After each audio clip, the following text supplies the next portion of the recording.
Spoštovani kolegi, spoštovane kolegice, dobrodošli v virtualnem prostoru Filozofske fakultete. V veliko veselje mi je, da danes lahko gostimo profesorico Mieke Verloo.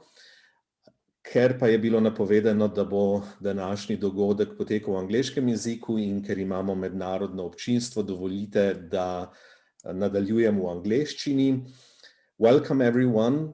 Welcome to the Faculty of Arts, University of Ljubljana. It is my pleasure to introduce to you Professor Mieke Verloo, and it is my great disappointment that we cannot meet at the University of Ljubljana in Ljubljana, and that we have to do that online, but hopefully sometime in the future we will have another opportunity to meet in physical space.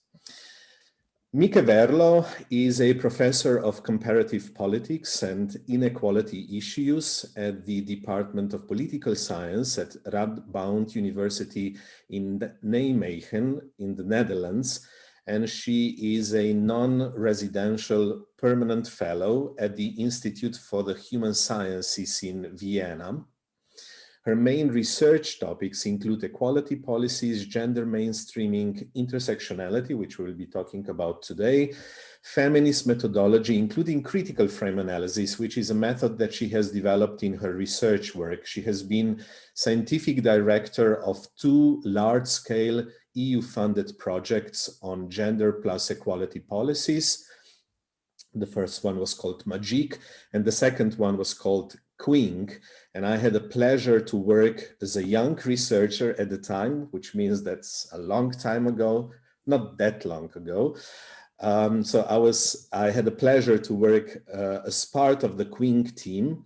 And if I'm not mistaken, there were around 60 researchers involved in this project, and I always admired Miike's ability to manage so many people. I mean, imagine having around 50 people at the meeting, and we had that kind of meetings and we came to some conclusions. So the meetings were successful. These management skills, which we will not talk about today, is something that is for sure something to be admired when we are talking about our guest today, Mieke Verloo. Mieke Verloo has also done intensive consultancy work, both for European Parliament and a number of national governments on gender equality and gender mainstreaming. Most recently, she has been focusing on the analysis of attacks on gender plus equality. One of her most recent books, Varieties of Opposition to Gender Equality in Europe, was published by Routledge in 2018. In 2015, she received the Gender and Politics Career Achievement Award from the European Conference on Politics and Gender. The discussion today is organized as part of the research project Citizenship and Discrimination, an intersectional approach to the research of social exclusion, which is financed by the Slovenian Research Agency. Mieke, thank you very much for being with us. It is really an honor and a pleasure to talk to you. I would like to organize this event today as a debate, not as a top-down event, so everyone that is with us are welcome to ask questions if you want.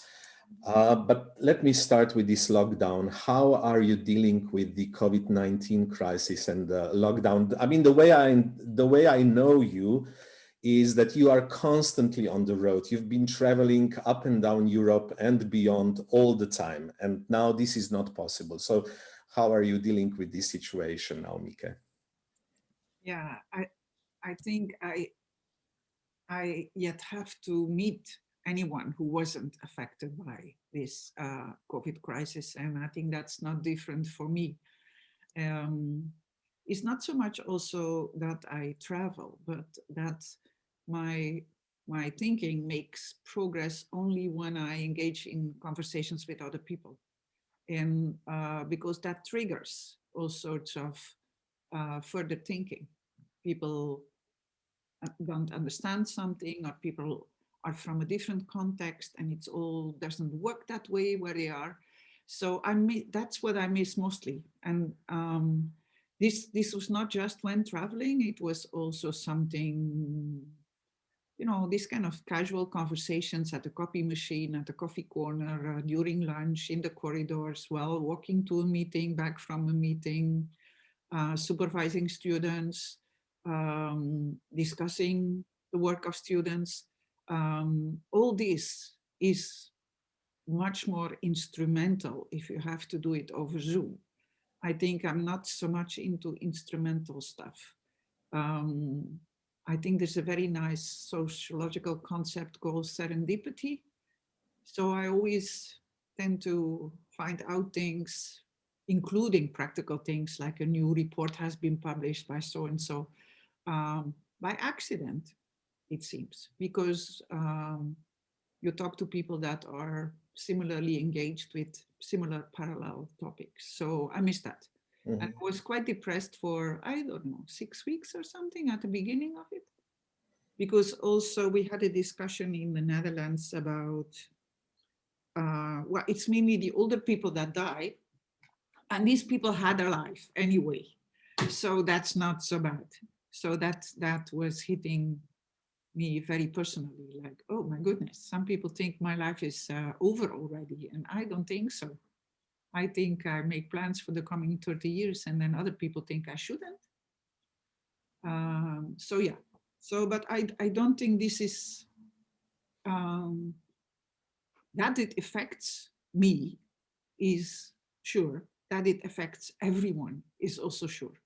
And it affects people differently. I think for young people, like first-year students who didn't meet other students, it is a different negative effect. Mm-hmm. Yeah. Now, all these measures that our governments are adopting, it seems that our human rights and liberties are somehow reduced nowadays. Would you say that this pandemic is maybe also an opportunity for, well, gender equality or equality issues in general? Yeah, I mean, any crisis in that sense is an opportunity, no?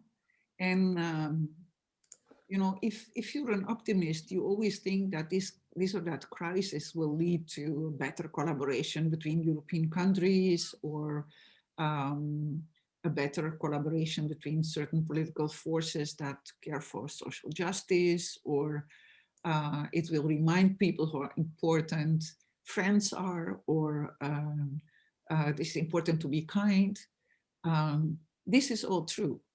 But on the other hand, are all the opportunistic people that don't care about social justice or people, and that see plenty of opportunities to further their own goals that are quite egocentric, or to see new opportunities for corruption. And you can see all these things simultaneously. So the outcome of it is never set in stone. No, it is, yeah, it is an opportunity, but only for those who are able to grasp it. And if I look at the Dutch elections, which we had a month ago, is surely not any sign of anything positive happening. Mm-hmm. I mean, we do have the first Black member of parliament now, from a wonderful, wonderful little party that is very radical on social justice issues. And that's wonderful.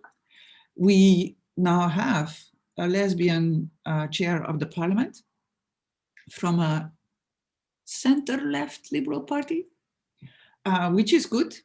She's been heading the gay and lesbian organization for years before.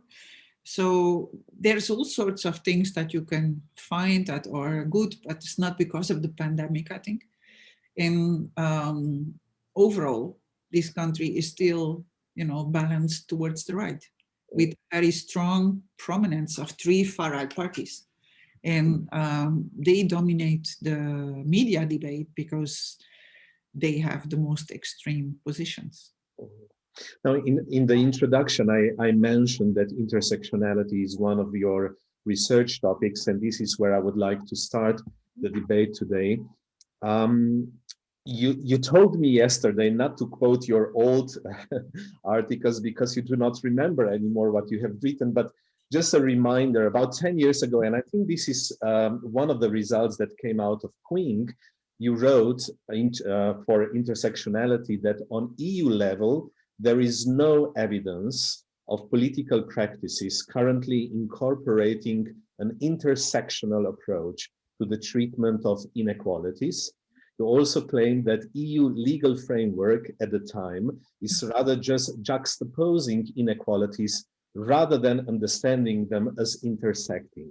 Now, in our small-scale research, and this debate is organized as part of this project, I think nowadays in Slovenia, we came to very similar conclusion. Intersectionality is something that might be discussed at the universities. It is an analytical tool, but when you take a look at the policy making, when you take a look at the documents, it seems that there is no intersectionality there, at least not strategically placed into policy documents. It might occur here and there, but it looks like more by accident rather than being planned.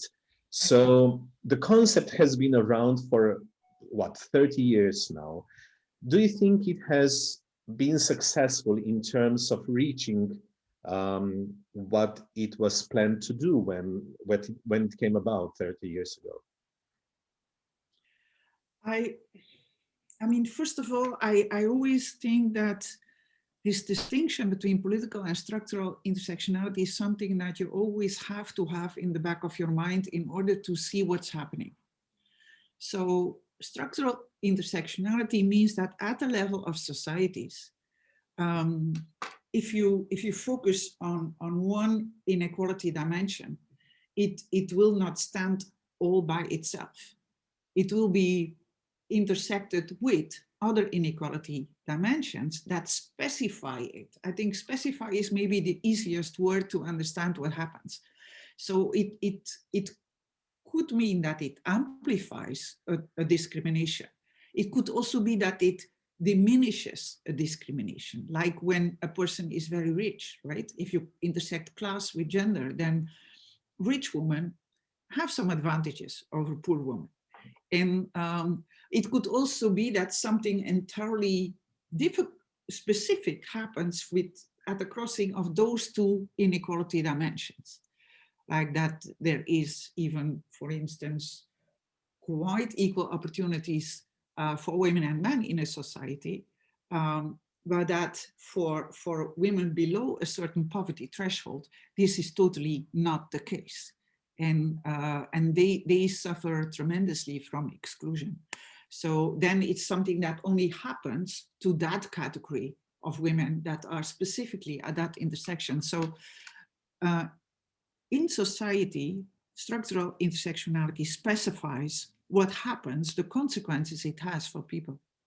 Now, at the level of politics or movements or policy making, if you look back at Crenshaw's work, that was the attention for political intersectionality was what was driving her to write this.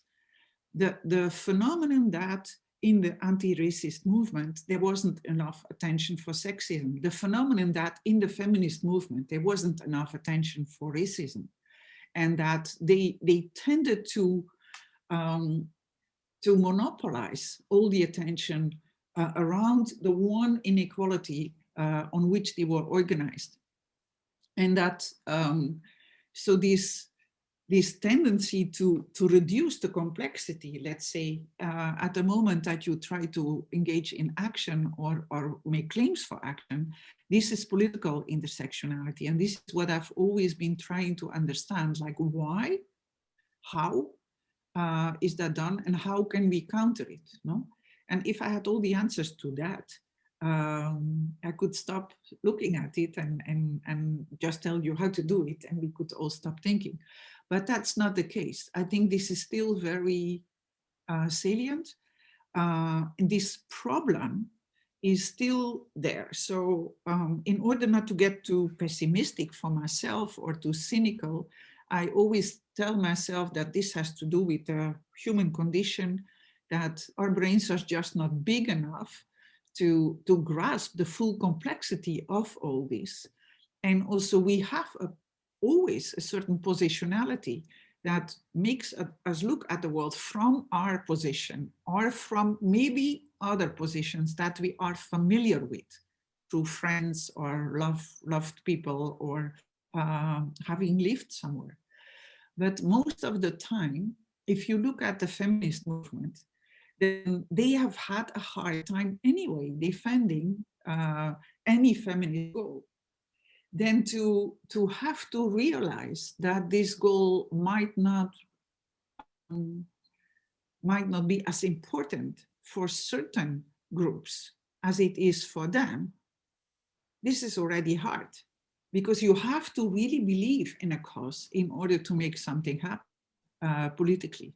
And you will be hearing all sorts of arguments that something else is important too. So you have to push the importance of what your claim over there.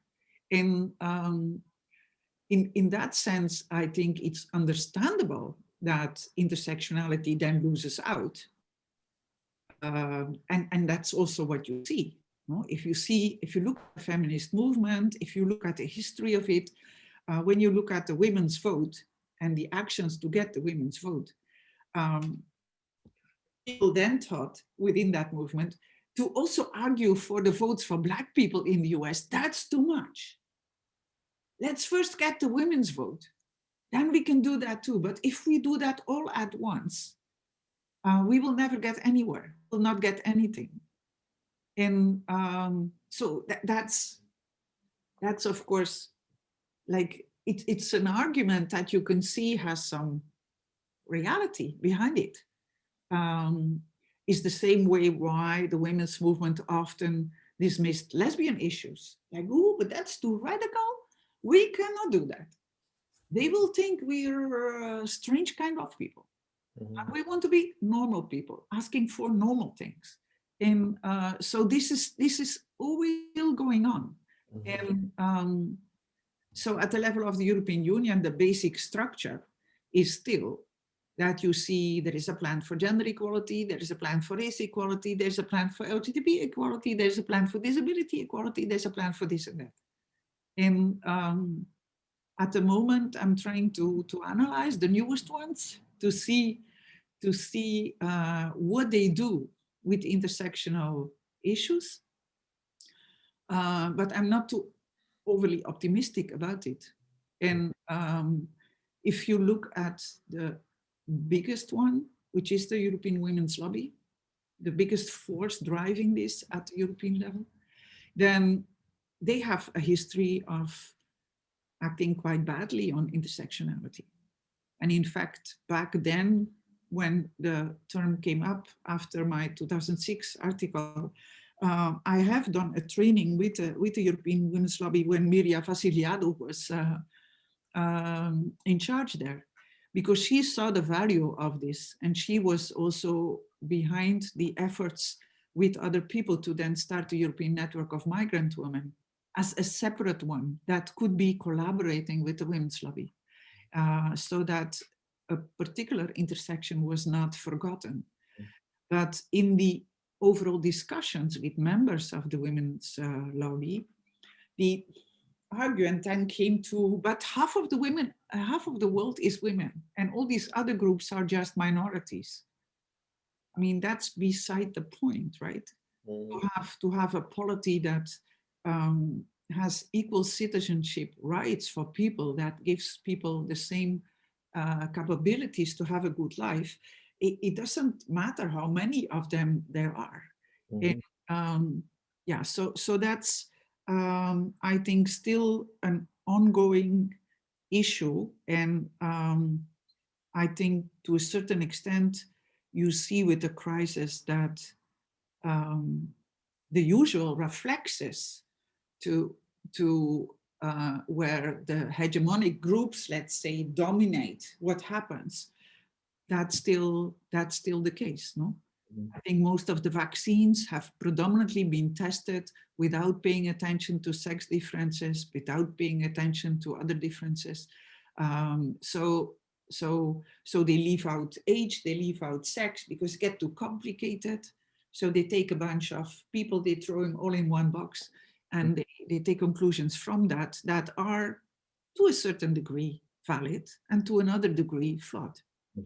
In connection to EU institutions and NGOs, which you have mentioned now, do you think we need more large-scale institutions that would work across a range of different inequality dimensions? Do you think that would help intersectional approach? Because now we have, just like you mentioned, different organizations, different NGOs. You know, I work on race, you work on gender, another one works on something else, and there is some kind of a competition, maybe even for funds among these groups. And everybody is a little bit afraid if somebody is addressing the topic that I'm addressing. So do you think that larger scale institutions, also NGOs, would help, or that's not the solution and we rather just need more collaboration? I don't know. As you know, I didn't start in political science, no? I started in urban planning. So at some point in my life when I studied, I thought, I need something practical. It's too complicated. So let's make beautiful cities and well-organized societies in spatial sense. And there was a very good article at that time because everyone was involved in defining the best goals for such a beautiful, spatially organized country. And these goals are all wonderful, and social justice and equality. And I mean, there's many of these kind of human rights. You have all these beautiful concepts over there. But there was a short article that said concrete problems, not abstract goals. So maybe that would be an answer to your point, because you can try, I think, to have organizations that pay attention to intersectionality. But I doubt that you will find enough people that have intersectionality wired in that brain to function well in such an organization. It won't work if you just put a person with a feminist background and a person with anti-racist action background and in there, because they will just start defending their little island. And that's not the point. The point is you need people that have seen that what they thought was a feminist issue is maybe a different issue if you look at it through an anti-racist lens. And that's I think, a whole different way of looking at it. So maybe it's much more productive to start with issues that are a problem for many people, like active citizenship, or from which still a lot of people are excluded, or housing rights, for which still a lot of people are excluded, and then see what kind of coalition you can make of people that are knowledgeable on particular problems on that issue. And you can make a crossover between an expert panel and a citizen panel to find out what are these problems and how could they be mitigated in a certain context. And that, I think, is also my favorite way of doing intersectionality was what they did in Wales at some point, what Alison Parkin did, what I don't know if that ever has been done in all the stages that were planned, which is to bring together people with knowledge about particular type of exclusions in a particular issue area. So I think in that area it was about health care. And then to see whether you can come up with a joint set of recommendations of what should happen, or decisions of what should happen. So I think in a way to use it like these citizen assembly systems in innovation of democracy settings, where you bring together people that have different perspectives on this, and let them try and give them a lot of time. Let them try to come to a conclusion about it. And I think even you can do that at universities in a way. Crenshaw introduced intersectionality to somehow escape, I don't know if that's the right term, from identity politics, to pay more attention to structural issues.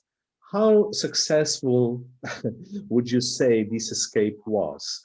And what is the future of identity politics? Why these identity politics are one of a sudden something quite negative, I think?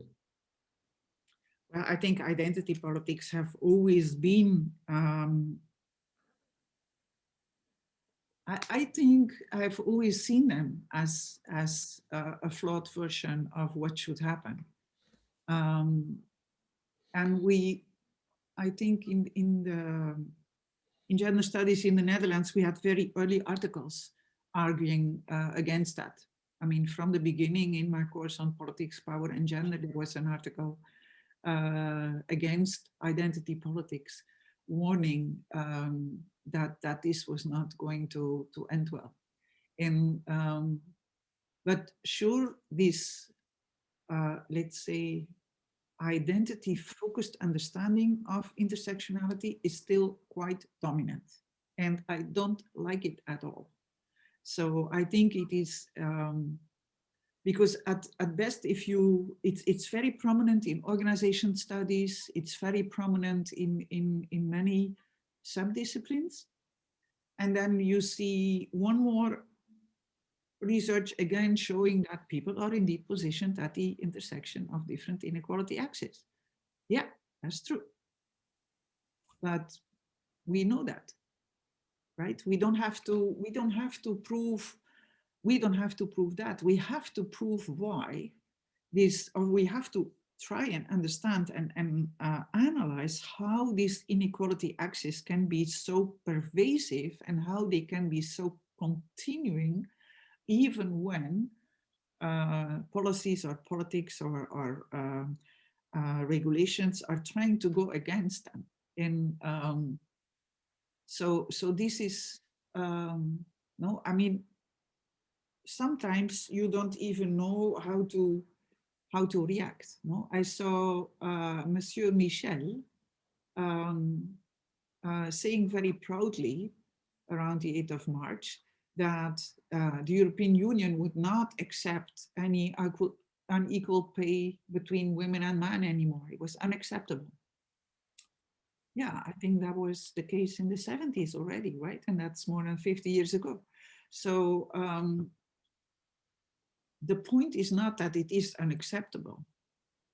The point is to then see why, if you make a law that it's not, that there should be equal pay, why does it not result in equal pay? And why does it result in equal pay for some women and not for others? No, because at the same time that some women are hitting the glass ceiling and breaking it, a lot more women are in precarious positions in the labor market, earning salaries on which they cannot even if working full time. So, so that intersection with class and gender has only become more salient since the 70s. And so that's the puzzle. Let's say that's an intersectional puzzle. It's not really a puzzle because it has to do with the decline of social democracy and things like that. But it does mean that if you then focus on breaking the glass ceiling as a feminist goal, which is a feminist goal, I agree with that. But if you focus on that goal, you're going to let a large group of women down. And in doing that, you will also show that you apparently don't care about the non-women that are also in these precarious positions, of which there is also a lot of. So in a sense, you will fail to see that class is trumping gender when it comes to the pay for work. And so you have to have this empirical focus on gender, like when is it important? When is class trumping it? And who is suffering from that? And where then are the allies that can help you to break that system? So I think it's always to look at the intersectional configurations is a very vague word, no? But something like that. We will talk about opposition to gender plus equality in the last part of our debate, but I was reading some debates in US colleges around intersectionality and identity politics, and those who are quite vocal against so-called political correctness denounce this intersectionality, claiming that intersectionality is merely a new buzzword that gives identity politics a new impetus, allows for new victims' positions that do not depend on who you are and what your experiences are, but rather to how many discriminated identities you belong to. So if you were in one US college now and somebody in the audience would go against you with these arguments, how would you respond? I think I would never answer this question in general like this, because it's based on claims that something is happening where I don't know if that's true. So now, like this claim that it leads only to more people claiming victimhood, or I don't know if that is true. And I don't know if that is true at all. So I think a lot of this kind of opposition is based on claims that are not substantiated at all. So I would always first ask, can you make it very specific what happened here? What was forbidden? No? Because a lot of the oppositional activities or claims for a lack of freedom of speech or are based on very flawed examples, like that very rich foundations were pushing academics speaking out of their discipline about political topics, like Mr. Jordan Peterson, who then was not wanted at colleges. I think also because he wasn't there to speak as an academic. He used his title as a flag to enter. And then is that freedom of speech? I don't know. It's not my favorite type of freedom of speech to defend, that rich foundations can send people that like pose as academics but are not coming to give academic talks. And that if someone objects to that, like this is not very useful, then say, oh, but this is like a cancel culture or something like that. So I think would always specify, I think it's in, yeah, so I think this is also what in the preparations, what I told you, I don't come to conclusions so quickly, and neither should you, and neither should anyone. We should always first investigate and first ask, like, what exactly happened there? Why do they make these claims? What, no, because what do we know from American colleges? I mean, I've not been teaching there, I've been lecturing, yes, but then sometimes these people object to positive action that makes it, that guarantees a certain number of positions for African Americans or for other categories of people. But then they also guarantee positions for kids from alumni, almost always, or from people from that state, if they're a public university. So if you're going to object to this kind of rules, you have to look at the rules in their totality. Mm. And say these rules are a set of privileges. And what are they? Are they a continuation of privilege that was pre-existing? Are they a privilege that is supposed to counter a disadvantage? And then how shall we decide which of those is good or not good? So I would plead for a kind of distance and a bit less of emotions in this, in order to get somewhere in terms of social justice, I think. Yes, we don't have time to go deeper into this, but to use rational arguments against very emotional talks, it's sometimes quite hard, but I guess there's no other way. Gender mainstreaming is another topic that you dedicated a lot of your academic life to, both in terms of scientific research as well as in practice by being advisor to European Parliament, to different national governments. Now, looking back at this whole project of gender mainstreaming, how successful do you think it is? It was quite interesting to go back to read your texts and your older texts, and in one of them you mentioned that gender mainstreaming is in reality a utopian project, and it is extremely difficult to implement it, which is, of course, is not a reason not to do it or not to try to do it, right?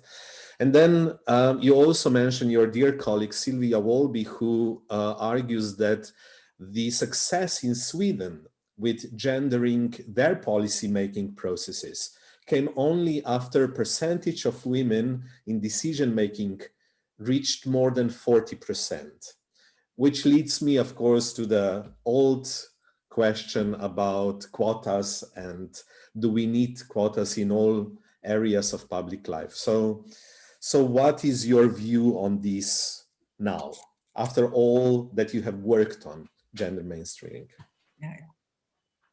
Yeah, I still think it's a utopian project, or it is a vision, right?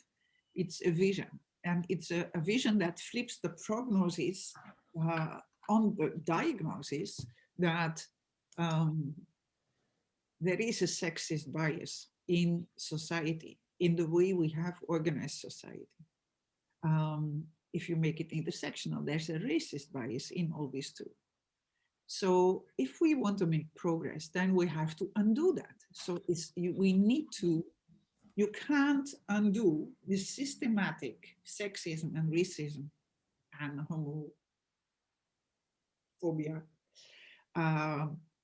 in society by having an additional separate pillar or project next to it, right? You can't, because you need to change the whole society. So change the whole society, I have a word for that, it's called revolution. Does anyone think revolutions can happen and deliver what they say? No. No, and they eat their own children on top of that. No? So it is a vision in that sense, but it is a vision that that it is already remarkable that people have agreed that it is necessary. It means that the diagnosis that it is a structural problem, a systematic problem, has been accepted. Maybe not everyone realizes that, but the diagnosis has been accepted. But to actually do a systematic transformation that would need to be on all areas in which we have policies and decision making, that's almost impossible, right? And then we also, because we also know that, I mean, even if you had all the resources in the world, can you do that in all these areas at once? Can you do it in the economy? Can you do it in universities? Can you do it in housing? Can you do it in how we organize kinship and sexuality? You would have to do it in all these areas. And you would have to do it at the same time, but you can't. That's just impossible. So it is something that we need to keep going on, I would say. And I would blame neoliberalism to a certain extent, and I'm sure that I've also pretended in certain policy settings that you can do this in a rather shorter time period, like 10 years or something. I've always said you can't do this in a year or something. But I think you cannot, right? Because if it is a systematic sexism or hegemony within these sexual relations between man and woman that is organized in every little detail of how we organize our societies, you would have to undo all that. That's true. We don't know what is the best place to begin. The best place to begin is where you have an entry point, no? Pragmatically, I think. But to expect quick results is a dream, is not true. And it's what neoliberalism always makes us say, no? All of you who applied for money for research, you know that you have to pretend there is a problem. You will get money for 4 years, and then you will know everything about this problem, and you will be able to solve it. Hardly ever is that the case with anything. No? You even have to report on the effects of your research after 4 years, how you have changed things, right? Yeah, or if it is successful. No, in my efforts on gender mainstreaming started in the Netherlands by developing a method with Connie Rogobound on gender impact assessment, because I'm from this urban planning background. So I was familiar with environmental impact assessment. And at some point I told a feminist director of a policy unit, you could do that with gender too. You could have a gender impact assessment. You could, if you make a new policy, you could analyze it and say, will this improve or not improve gender relations in the Netherlands? And after many back and forths in yes and no's, we could develop that.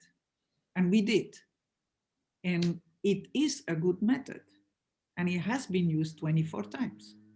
And then it was killed. And in the process, while it existed, they continued, it was continuous efforts to kill it. Because it is too bothersome. The people who develop a new plan for open air recreation or for how to deal with chronically ill people or whatever, they don't value that they have to also pay attention to what is this doing to gender relations. And they are really, really annoyed if you analyze their plan before it is a decision, and you tell them, well, you have this nice plan on what to do with chronically ill people, but your plan is based on only a section of these people. The young man who became chronically disabled after an accident, and your plan is totally tailored to that group. And the majority of chronically ill people in the Netherlands are women above 55. And they will not benefit from your plan at all. So it is a bad plan. They don't like that. So it's not that we don't have the methods. I think, I mean, we could always know more, but we don't always have the data, and we surely don't always have the political will to actually do it. So, and that's not surprising, because that's not how people make careers in policy making, and that's not how people that are politicians can present quick fixes or victories or progresses. Huh? I have so many more questions, but we don't have that much time, so I would like to move on towards your latest interest, and these are oppositions to gender plus equality policies and attempts. But before I go into that, just a quick question about gender and gender neutrality. There seems to be I don't know, two opposing ideas. One is let's omit gender, let's go for gender neutrality, and that will solve a lot of problems. On the other hand, we have those who favor crushing gender into always new categories, who favor some kind of fluidity and so forth.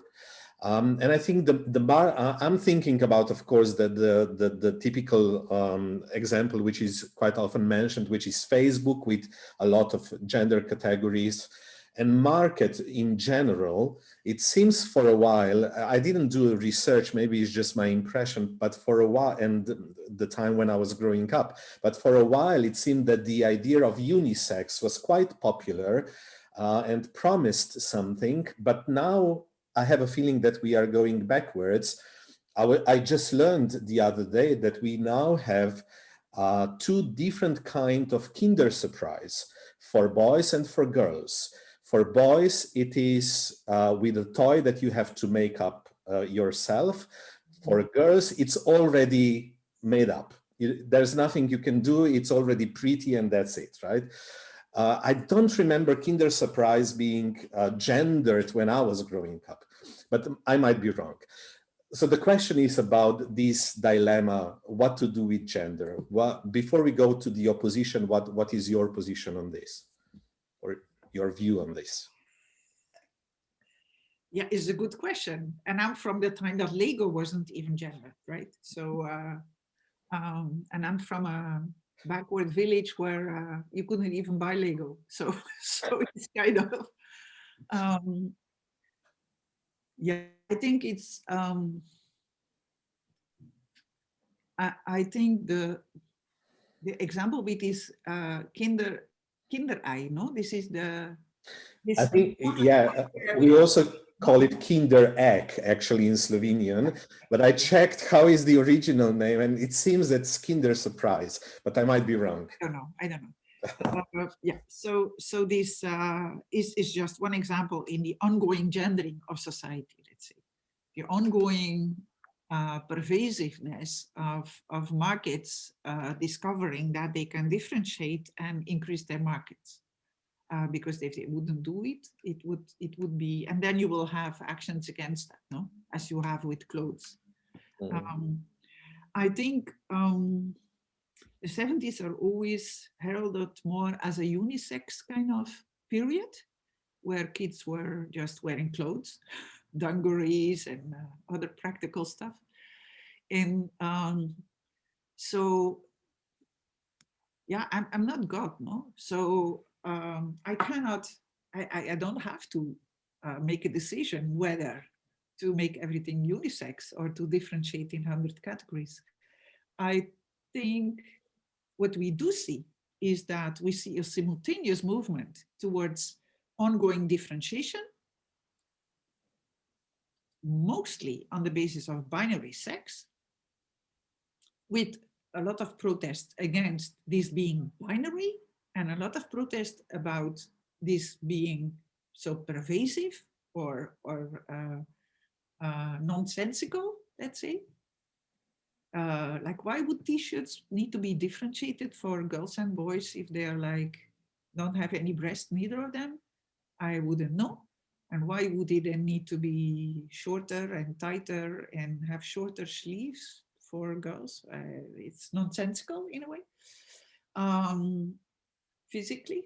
And so we see these simultaneous movements, right? So protest against it, but I think the market is a very strong force in our societies, and the market is choosing to differentiate, right? Because that sells. If it wouldn't sell, it wouldn't do that, I think. But they are also very good in marketing that.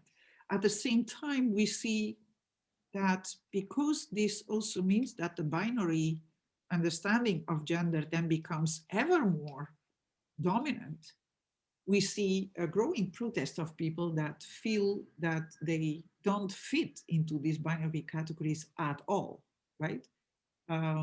Did I ever fit in these categories? Never, right? Does it bother me now? No. Did I decide at some point, well, I'll be my own kind of woman? Yes. Can everyone do that? In principle, yes. Is it difficult? Yes. Will people ridicule you or laugh at you or question you? Yes. So I think I'm more worried by another development, which is that gender, instead of being something that is pervasive in societies and can be found at the level of identity, behavior, structures, organizations, symbols, into something that is only seen to be about gender identity. And gender identity to be only linked to whether or not this fits with the sex for which you have been assigned at birth. And this is not that this cannot be a problem, but it means that gendered behavior is out of the conversation, is out of the discussion. And gendered behavior is a big problem also in discussions about gender identity. Gender symbols is a big problem, and they have serious consequences, like this stupid Kindersurprise, right? Like, what does it mean if girls are not supposed to build anything from scratch? No, except probably if they bake cookies or something. Or can they only buy cookies that are pre-made? I don't know. It's probably when it's about objects, right? So I worried about this narrowing of the understanding of gender to only gender identity, because it makes the discussion about gender relations much more, much more difficult. Yeah. Well, and yet we now have. Everyone, I think in principle, I'm fine with everyone defining themselves as what they are.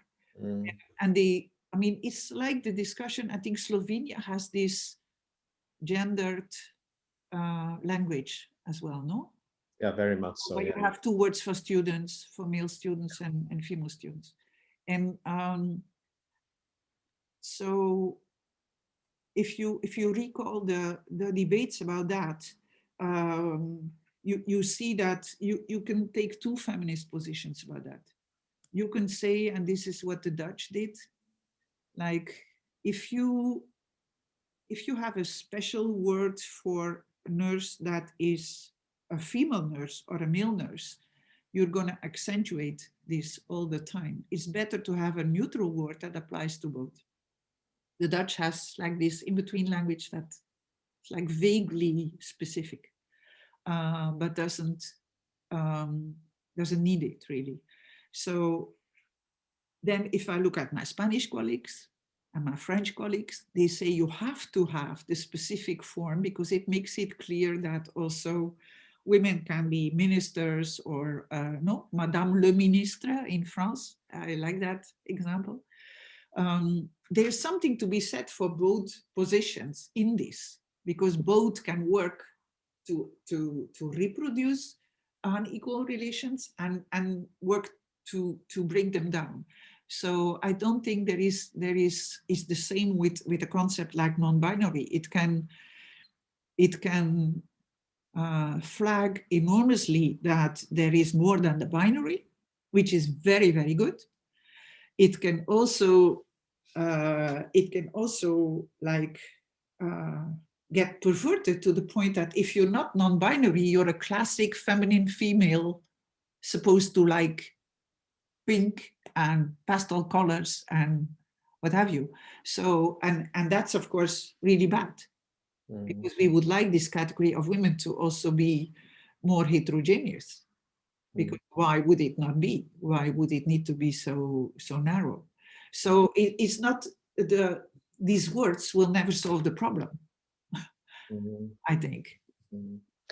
Okay, and yet, despite all this, gender in the past 10 years seems to become an empty signifier with a very strong political mobilizing force. We've seen protests against so-called gender theory, which is a totally made-up concept, or gender ideology, or genderismus first around Europe.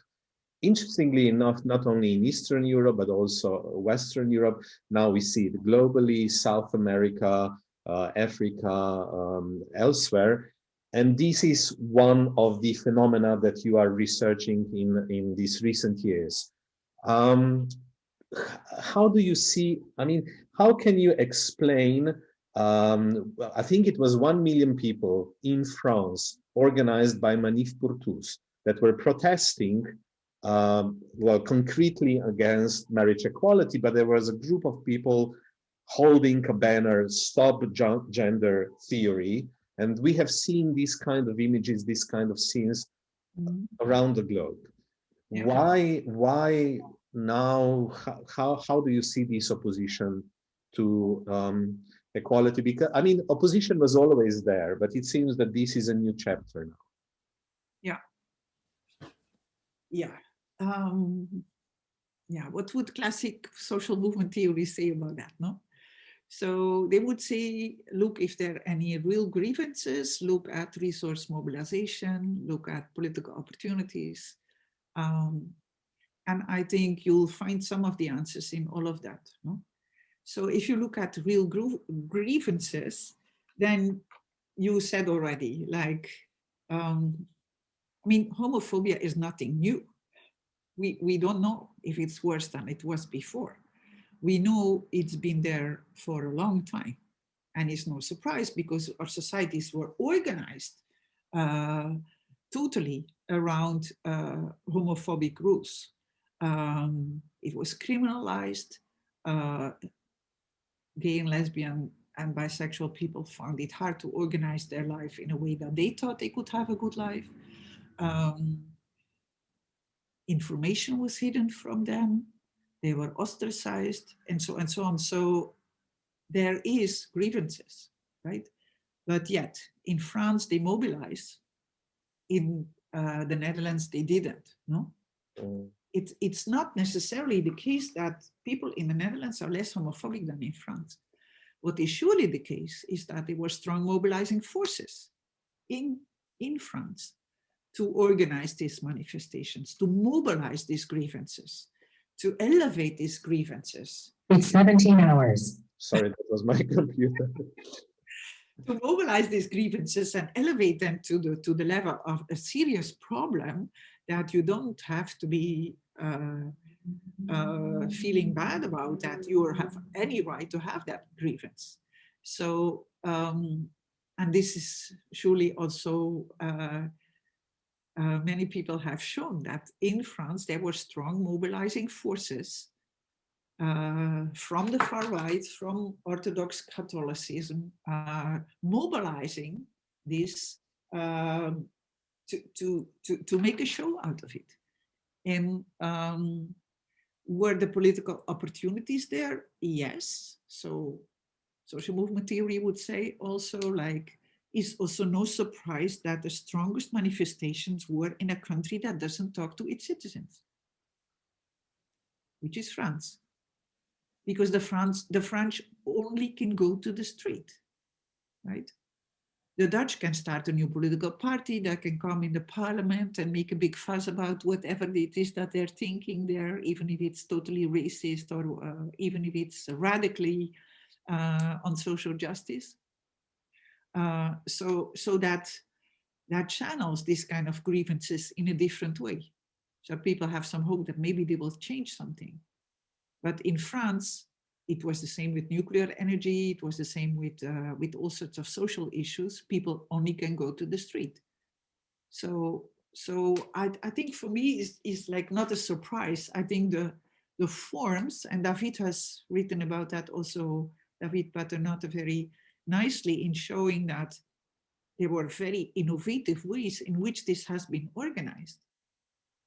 In confusing, in what is called isomorphism, where they borrow colors and graphics and repertoire styles from the gay and lesbian movement, even. So that's yeah. So you see, I'm annoyed by all these things, of course, and you don't know where it will spread to, because it's so.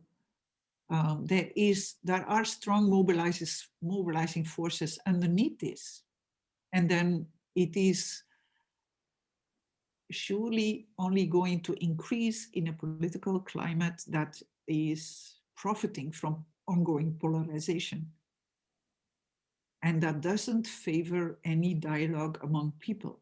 No, I was reading this morning again about the surprising move of Ireland, where they suddenly then, through consultations with citizens and discussions with citizens, got to a referendum that allowed abortion in Ireland, one of the countries where they thought the population was against it, right?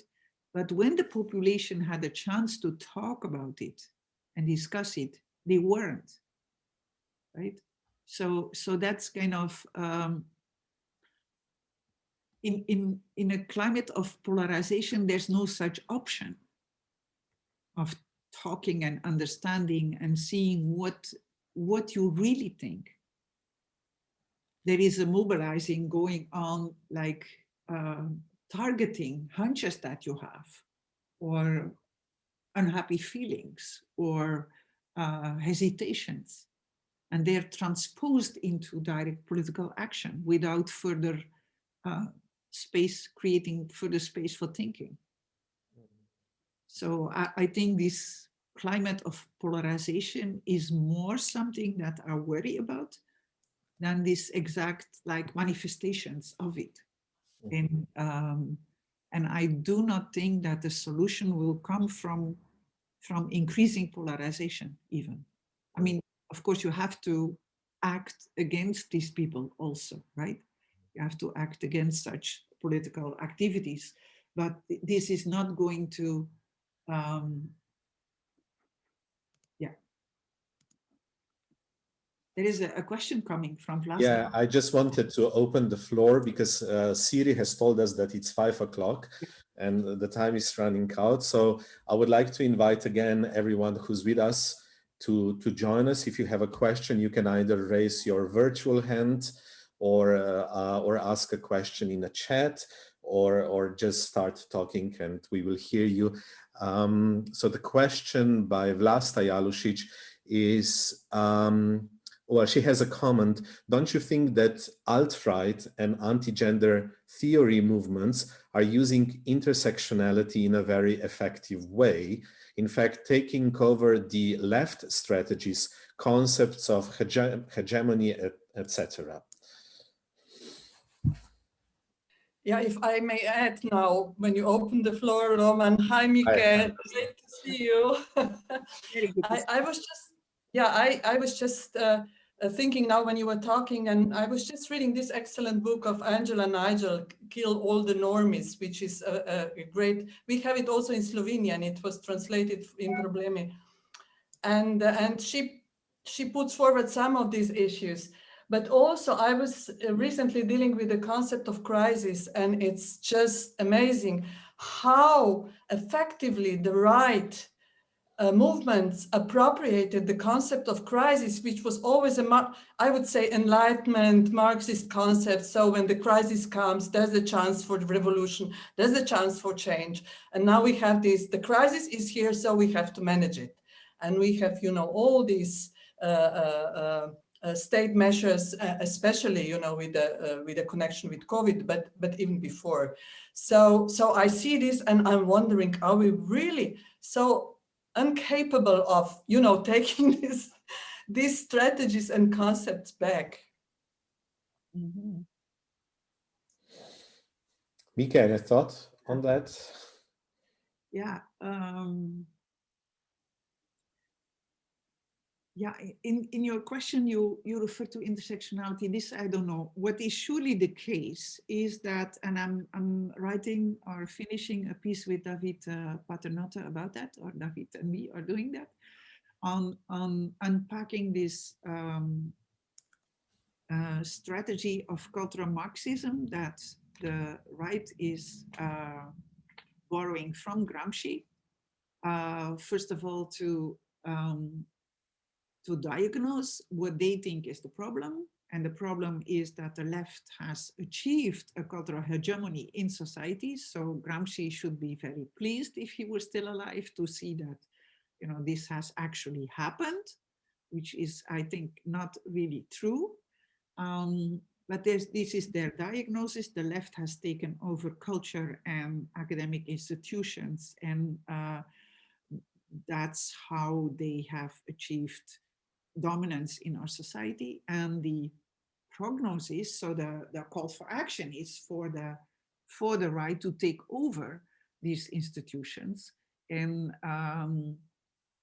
win the hegemony back in our societies. No? So I was starting already by the Dutch elections, and that we never had a left majority in the Netherlands ever, or more or less. So we've never been a left-leaning country. Middle, right.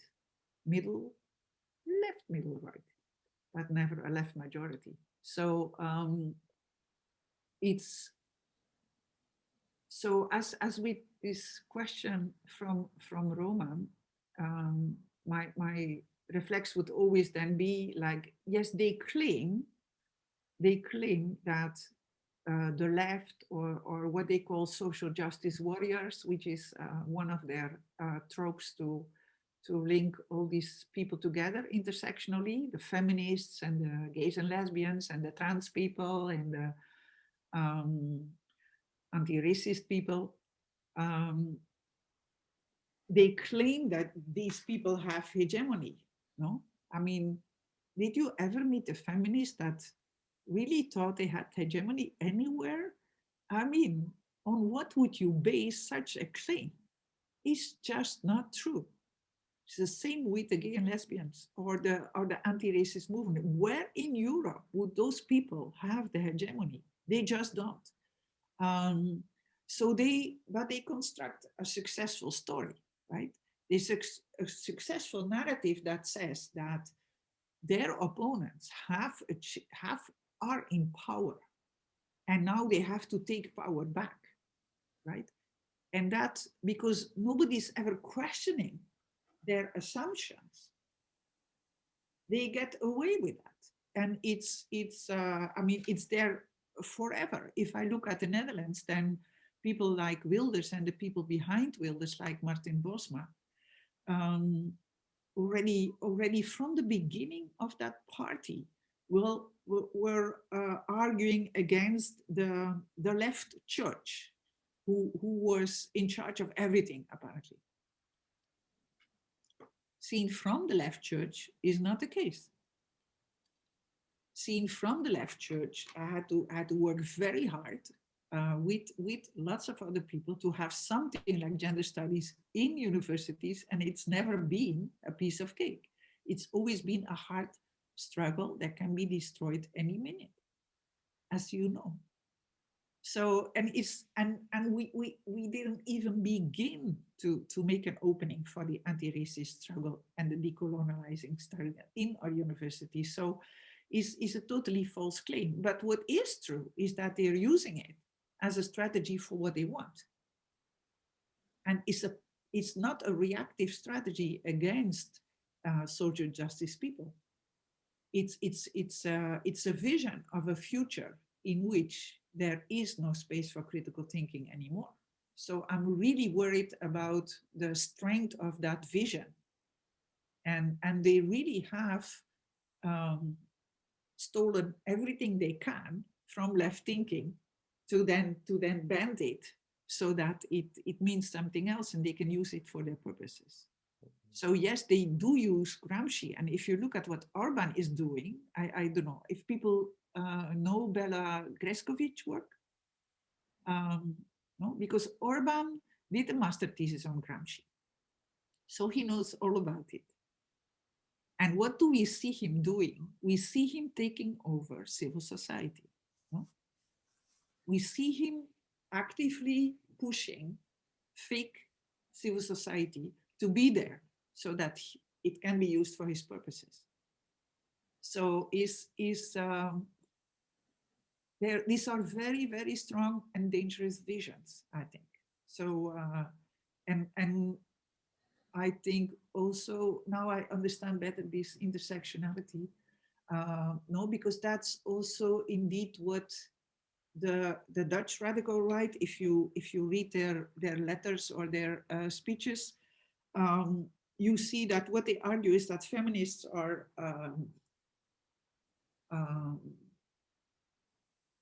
they are part of the enemy because they also are in favor of multiculturalism, or they support rights for migrants, and that's only means that they're the vanguard of the Islamic invasion in our country. That's why feminists are the enemy. But maybe, I don't know, Vlasta, jump in if you want to explain this intersectionality, how they are using it.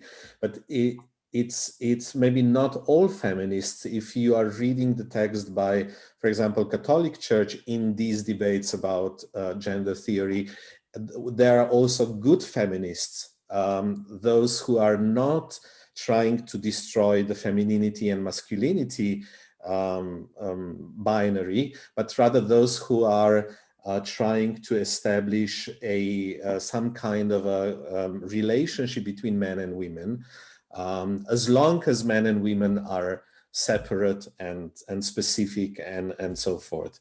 So it's interesting that feminism generally is not necessarily villainized within this movement. Yeah. Okay, any other questions or comments at this stage? Just feel free to jump in. Big questions, anything. Okay.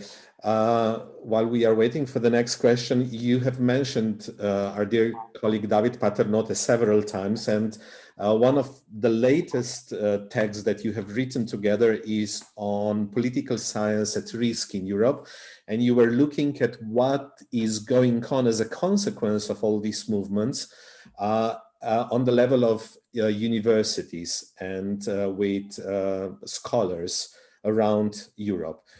What are your conclusions? What is going on? How many scholars are at risk in Europe?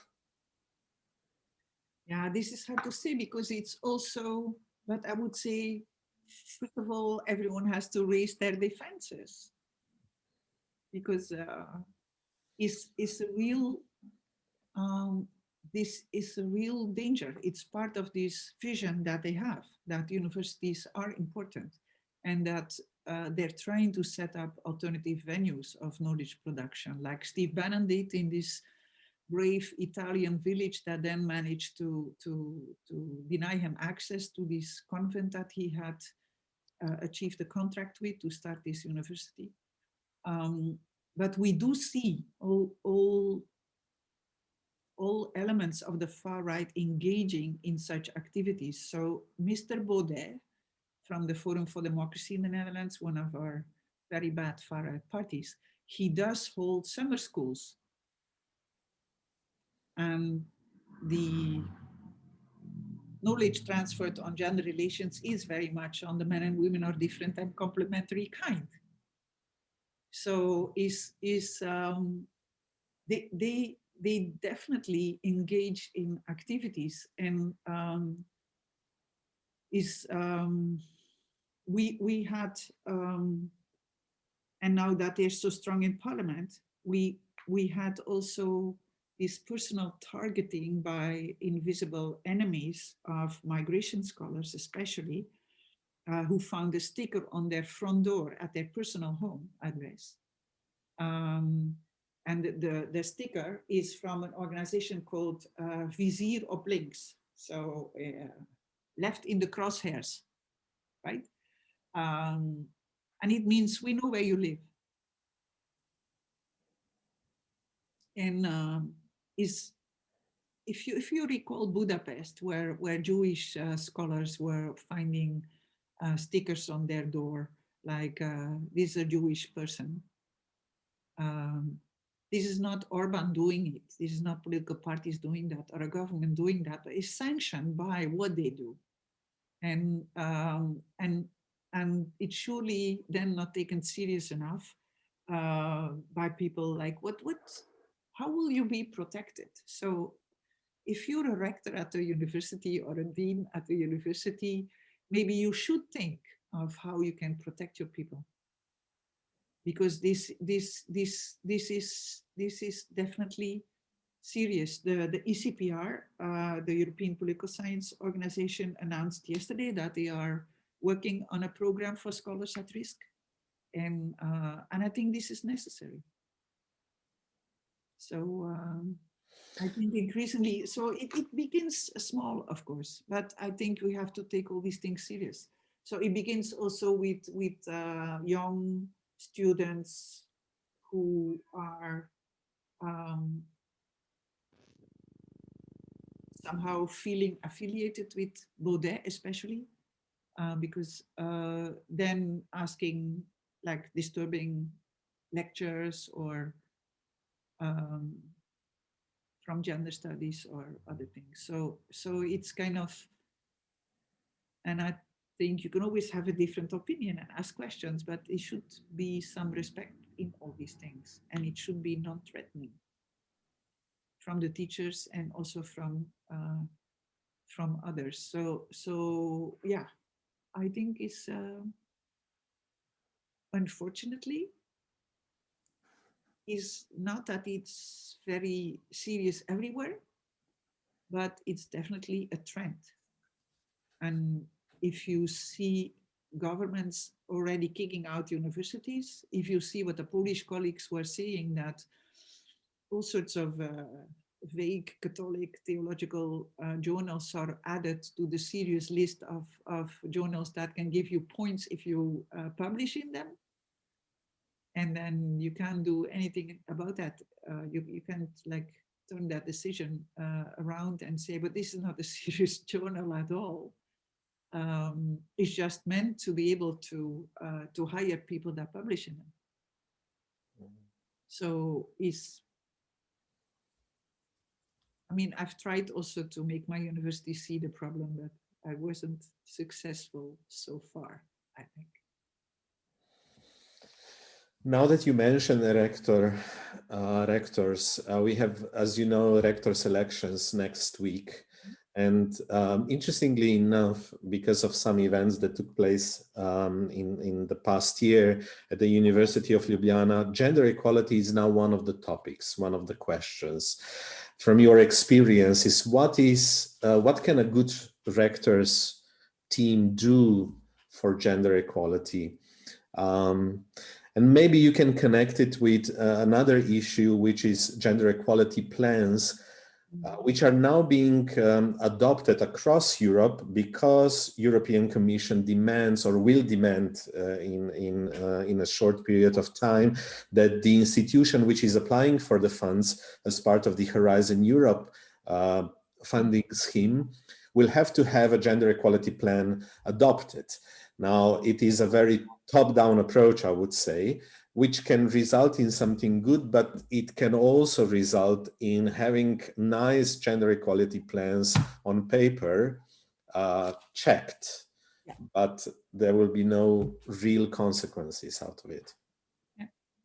So to start with the last, I think I think it might seem top-down approach, but it's of course not, because it's also based on, I think, the Dutch Organization of Women's Studies and the European Organization of Women's Studies at that time, WISE, submitted recommendations for European research program already in the 90s, including all these type of recommendations. So there's been a continuous demand from below that they do such things. So now finally they do it. So it's not, in that sense, it's top down, but it's inspired by what came as claims and requests and demands from below.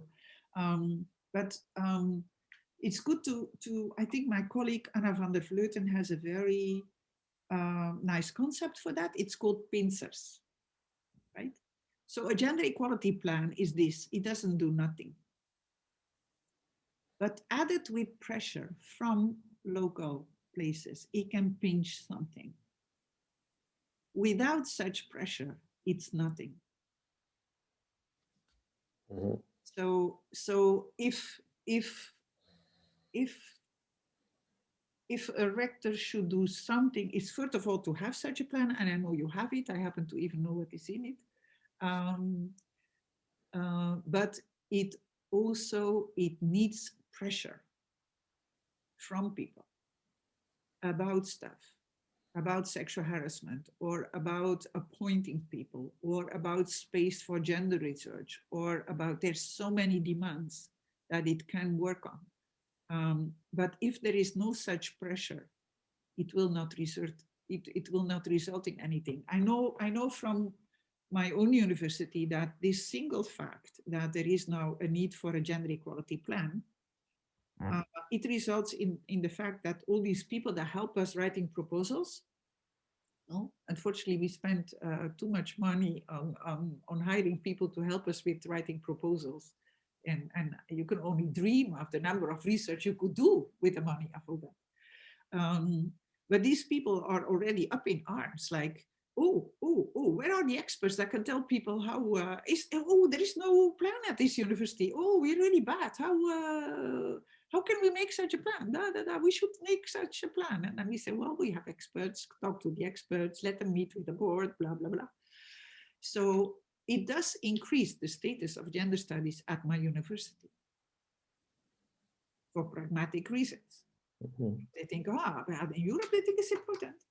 So we need to do something. We need to do something. So if we jump on it, if we say it will help you, here you have a draft, this is the topics that surely you have to put in there, they will listen at this point in time, which they never did. No? I think back in the 90s with my colleague Yvonne Benschop, I wrote a gender equality plan for the faculty. And we put in a demand for free sanitary projects on the women's toilets. I think we put it in there as a gimmick to know whether they had really read it, we were writing, and whether anyone would dare to ask a question about it. So we never knew if they really read the whole thing because nobody asked a question about it. And that means there are also still no free sanitary products in our toilets. That also means we still have gender segregated toilets at our new building. And when we asked about that, they were really annoyed by it because they had such a beautiful building, and how could we make a critical comment about that? These toilets. Well, you have trans people working here, so maybe it would be good if you didn't have this strict gender segregation in your bloody toilets. Because now you were building them. You could have built them in another way. How come you don't know them? Yeah. But the pincers is the thing to remember. And I think if nice rectors could follow like the citizen assembly thing, like to bring people together with different positions and ideas about how important is this gender and is there anything else that is important in Slovenia. Then ask some experts to come talk to them so that they can come to some conclusions about what should be in that plan, what should be prioritized in that plan, what should be achieved in the next 3 years or something like that. That would be good. Mm-hmm. Because that process in itself would be good. Because the overall aim of reaching gender equality, that will take some time, right? And a rector is there for how long? Well, for the next 4 years. And as we have heard, the project itself is utopian, to quote a certain Mieke Verloo about this. You can come to some, I mean, this this, I really think that you can come to some kind of conclusion in a relatively small university as you are, and you can take inspiration from the two Brussels universities that are both, I think, very good in what they're doing. No, the two in Brussels that are supposed to not talk to each other, the Flemish one and the Francophone one, and that do collaborate and do work together in the Pride and do stuff together, and that do take political position at some point in time. So yeah, there is something to be done. Yeah. Okay. Again, any more questions or comments before we wrap up? Or any thoughts or ideas? Yeah, that is one. I have a question. Yeah, First, I would like to thank you for a wonderful discussion on intersectionality. However, my question is related to your method, to critical frame analysis. And you developed this method when analyzing policy frames. And I was wondering, do you think it could be also applied to study news frames, for especially news frames that deal with social issues? And would you have any reservations regarding such an endeavor? Okay, Otto, thank you very much for this interesting question about methodology. Yeah, it's a nice question, I think. So I think critical frame analysis, I think we borrowed most of the elements from social movement theory, no? Now, social movements, they always have an idea about that there is a problem and they want to do something about it. So the diagnosis, prognosis dimension is very clear in there. In policy making is the same, because policies are essentially something to be done, and they usually refer somewhere or another to some problem that this is supposed to be solving, and some people that are supposed to be involved in that. So the one thing to think about, if you apply it to news frames, is to ask, like, what do you think news is, right? Because if you apply critical frame analysis, it will tell you something about what is news positions or agrees as being a problem, and who's affected by that, who's causing that, and so on, and then how this could be solved, who should do something about that, and why that would work, and who are the people that actually are relevant in relation to that. So it all depends on your question, right? So there has been some good work, for instance, by Rens Vliegendhart and Connie Rogeband, who have applied basic ideas from it. Also, I think on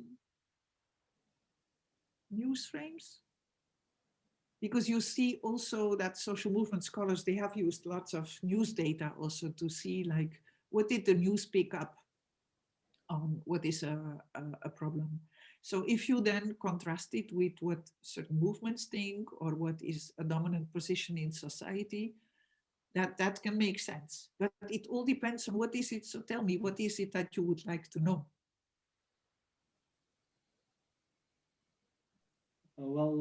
Thank you. Thank you for your answer. I think I didn't get the names of the two scholars you mentioned, that I should look into them. I put it in the chat. Yeah. I would be very, very grateful.